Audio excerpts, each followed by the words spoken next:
sont mes gringos. FGS. OP.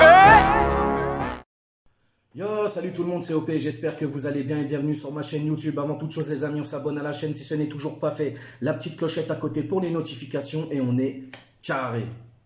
Ce soir à mes côtés, un ami, mais aussi mon invité surprise, comme je l'avais annoncé sur mes réseaux. J'ai nommé Monsieur Andrea Ginola, qui n'est autre que le fils de notre ancienne légende, ancienne gloire du Paris Saint-Germain, David Ginola, El Magnifico.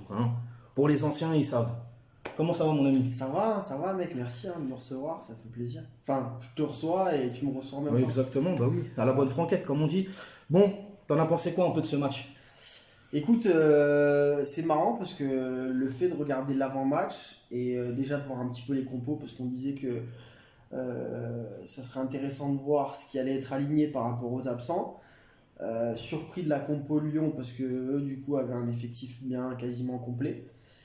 Et on a eu droit à un bon 10, 15, 20 minutes sur Paqueta qui était moins au niveau depuis le départ de Juninho, qui a fait un super bon match. Ah, il a été au-dessus de tout le monde ce soir. Et après les 20 minutes sur Paqueta, on a eu droit un petit peu encore au récital du PSG porté à bout de bras par Mbappé depuis le début de saison. Et ça s'est ressenti dans le match où il prend le jeu à son compte et qui veut absolument marquer de son empreinte le match, mettre un but, et parfois au détriment de l'équipe, malheureusement. Après, est-ce que c'est pas... on rentrera plus en détail dans le match et tout, mais par rapport à ce que tu disais sur Mbappé, c'est intéressant parce que, comme tu me l'as stipulé tout à l'heure, on en fait tellement en ce moment, tu sais, il tient l'équipe, c'est lui qui a les coronesses du PSG, tout simplement sur le terrain. Peut-être que lui, dans sa tête, à un moment donné, il pense qu'à lui tout seul, il peut faire la différence, puisqu'il le fait déjà à lui tout seul aussi. Je pense que on parlait du fait qu'il parte au Real parce que là-bas, il aurait la place de la star dans l'équipe et qui serait un petit peu le joueur phare et le joueur le plus au-dessus de l'équipe. Et je pense qu'au vu des débuts de saison de Messi, qui étaient vachement attendus, il s'est rendu compte que même avec l'arrivée de Messi, c'était quand même lui qui apportait le plus au jeu, dans le jeu et pour le club. Et il s'est sûrement dit au final, c'est toujours moi qui suis au-dessus, techniquement et au niveau des résultats et des performances. Et je pense que c'est un joueur qui prend rapidement un petit peu le melon. Ouais, faut le dire. Et ça se ressent dans chaque match, quoi. Donc voilà, ouais, petit aparté sur Mbappé, qui nous a quand même pas mal vendangé ce soir, qui a mis deux poteaux, surtout un magnifique coup franc en deuxième période, vers la fin. Bref, ce soir, nos rouges et bleus, le Paris Saint-Germain se déplaçait à Lyon pour la 20e journée de Ligue 1, et on s'est fait littéralement bouffer par Lyon en première mi-temps. Paqueta qui a été sublime, faut dire, c'est l'adversaire, mais quand c'est bon, il faut le dire. Paqueta qui nous a mangé, rien ne fonctionnait ce soir. Alors déjà, au niveau de la compo, 4-3-3, avec un Wijnaldum sur le côté gauche. 3. Il était côté droit? Ouais. Côté droit. Non, c'était Mbappé. Non, puisqu'ils avaient dit... Ah oui, côté droit, exactement. Oh là là, j'étais perdu. Oui, c'est vrai, Wijnaldum. Après, je sais qu'ils ont un peu interchangé et tout avec Mbappé, puisque c'était Icardi en pointe. Donc c'était Navas dans les cages, Marquinhos, Kimpembe. Moi j'avais demandé Ramos titulaire. Je pense que si Ramos avait été titulaire, on aurait joué plus haut. On aurait moins subi, je pense. Dagba, on va en parler après. Mendes à gauche, Verratti, Herrera et Paredes pour le milieu de terrain. Et effectivement, Icardi en pointe avec Mbappé à gauche et Wijnaldum à droite qui normalement aurait dû rentrer dans l'axe, mais qui s'est un peu perdu sur le terrain. Donc première mi-temps, comme je l'ai dit, on s'est fait littéralement bouffer.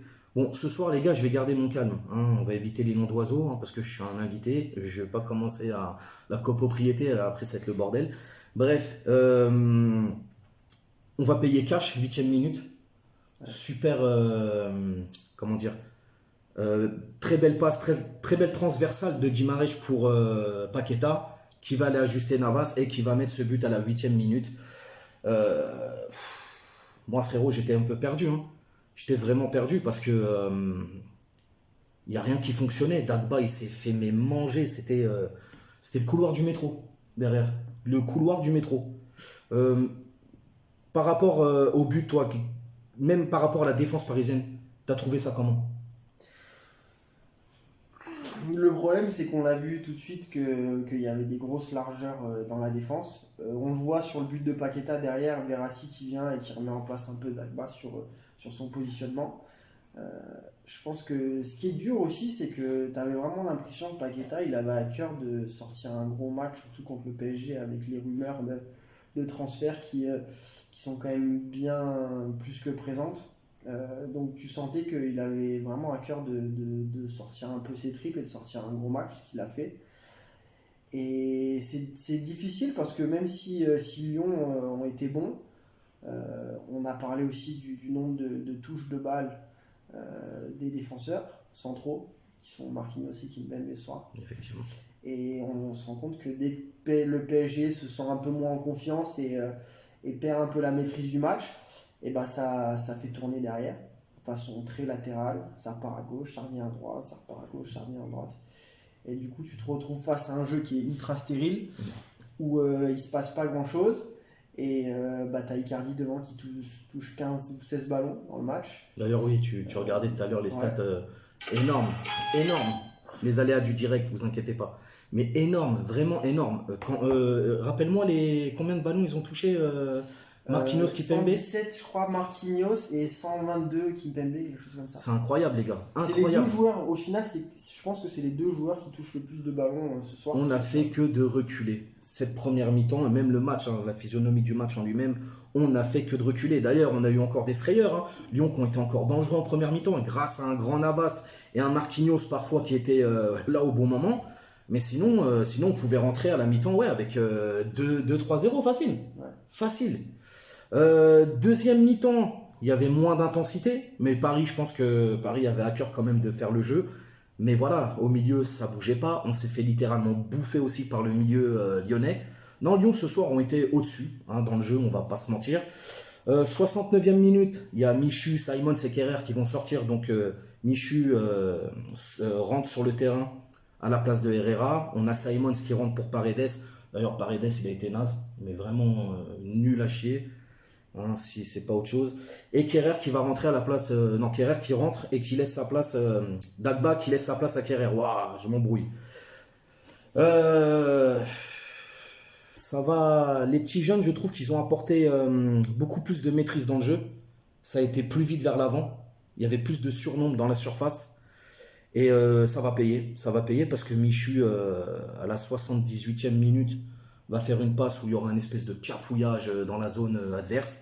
Et c'est Kerrer, notre Thilo Kerrer, qui beaucoup de supporters aiment lui taper dessus parce que ça fait bien de taper sur Thilo, tu sais, depuis Manchester, etc. Mais il faut dire, les gars, depuis un petit moment, Thilo Kerrer, il est très bon. Quand il joue, c'est propre et il faut le reconnaître, tout simplement. Donc voilà, ce soir, Kerrer qui va donner ce but de légalisation à la 78e minute. Mais après, dans le jeu, c'était pas du tout fameux, André, on va pas se mentir. Non, c'était pas fameux. Et puis moi, j'ai une question, parce que je pense que tu regardes beaucoup plus de matchs que moi.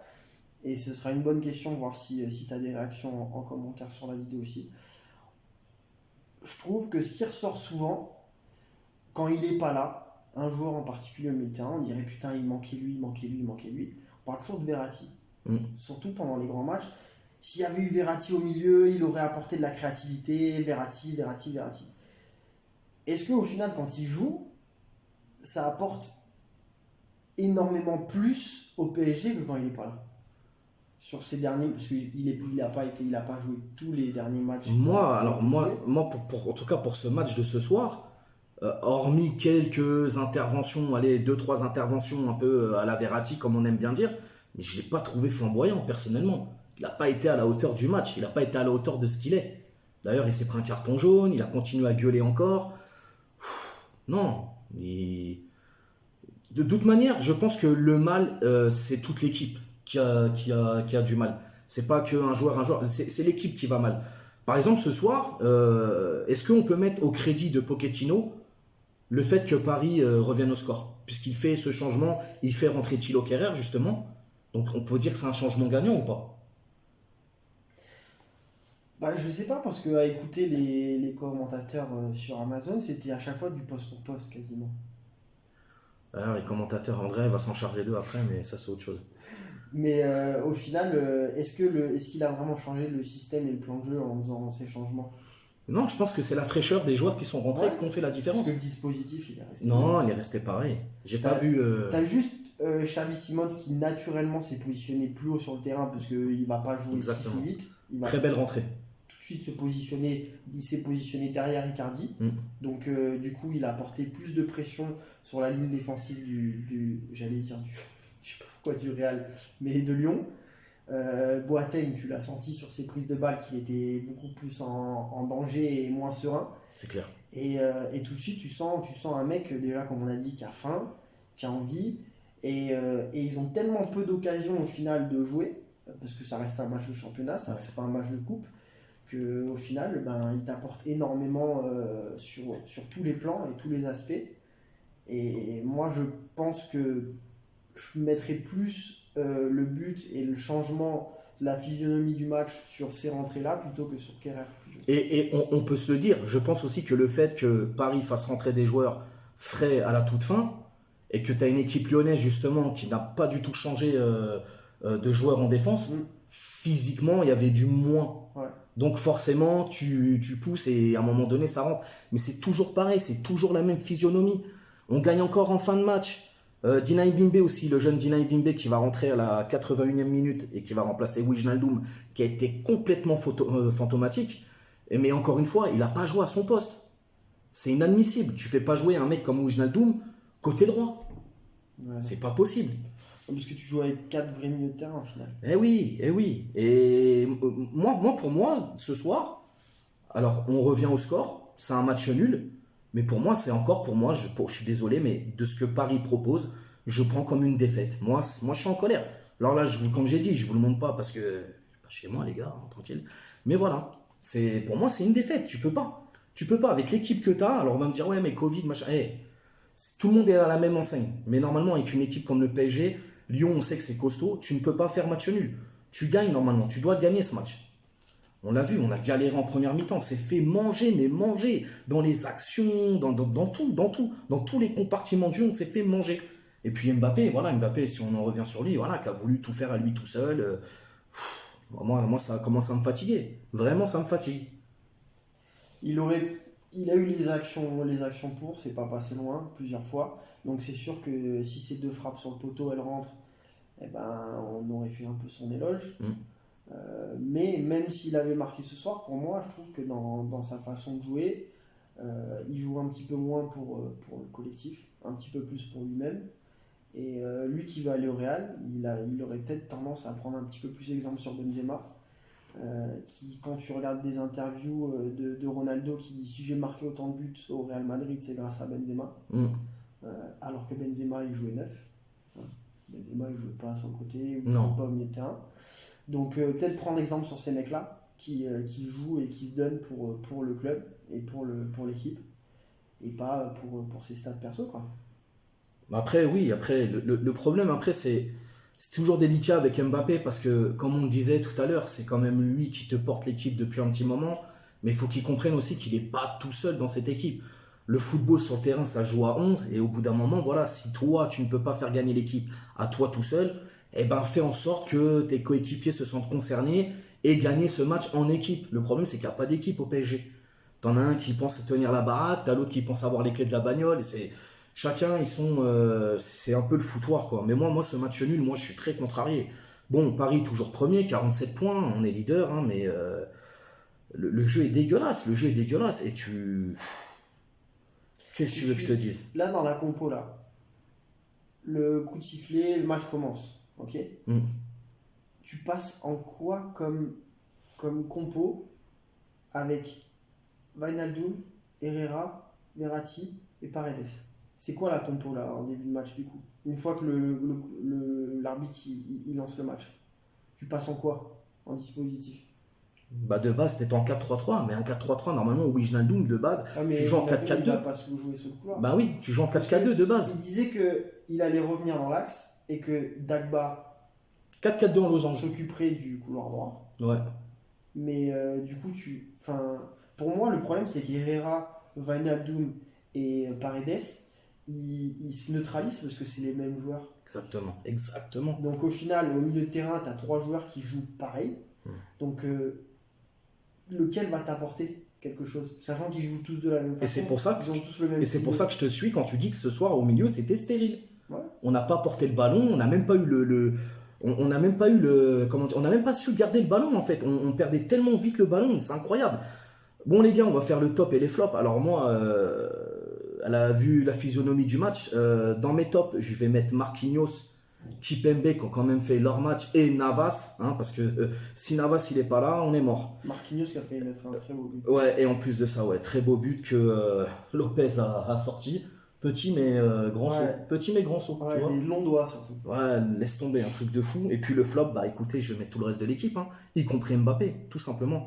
Je sais pas si t'es d'accord avec moi. Ouais, non, je suis assez d'accord. Parce que Thilo, j'aurais pu le mettre, Kerrer, mais bon, ça serait de la triche de le mettre dans le top, puisque voilà, il a fait son entrée, il a mis son but.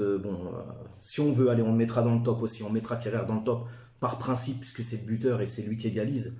Mais sinon, tout le reste, nul à chier, quoi. Je les mets à la poubelle et on referme le couvercle derrière. Mais bon, ouais, franchement, c'est pitoyable, hein, pitoyable. Moi, ça me gave. Ça me gave. Si tu veux, tu pourras faire un live Insta après où tu tireras de la chaîne de plus. Je sens qu'on tire là. Ah les gars, quand je vais rentrer, je vais mettre là le live Instagram, je vais tirer. Oh là là là là là là. En tout cas, mon frérot, hein, donc comme je disais, voilà, un Paris toujours premier, 46 points, 47 maintenant avec ce match nul. Et puis, on pensait que ce premier match de championnat 2022 allait avoir une autre saveur, etc. Et puis on se rend compte que ça pue toujours le cramer, quoi, hein. Le gâteau est cramé, Pochettino est un mauvais pâtissier, hein. Il a les mauvais ingrédients aussi, donc c'est pas facile de nous sortir une galette des rois, si je puis dire, vu que c'est l'épiphanie en ce moment. C'est la période, donc c'est pas fameux. Les amis, en tout cas moi j'ai été très content de partager cette vidéo avec toi, mon frérot. Merci. Et c'est la première et pas la dernière. Ah, il y a des projets qui vont se mettre en route, vous inquiétez pas. Et voilà, c'est une grande fierté, un grand honneur de pouvoir t'avoir sur ma chaîne. Vraiment, vraiment. Tu passeras le bonjour au daron. Ça C'est de ma part. Et puis les gars, n'hésitez pas à vous abonner. La petite clochette pour les notifications, partager, commenter, liker. Et puis on se retrouve pour une prochaine vidéo dans la semaine. Ciao. Ciao les gars.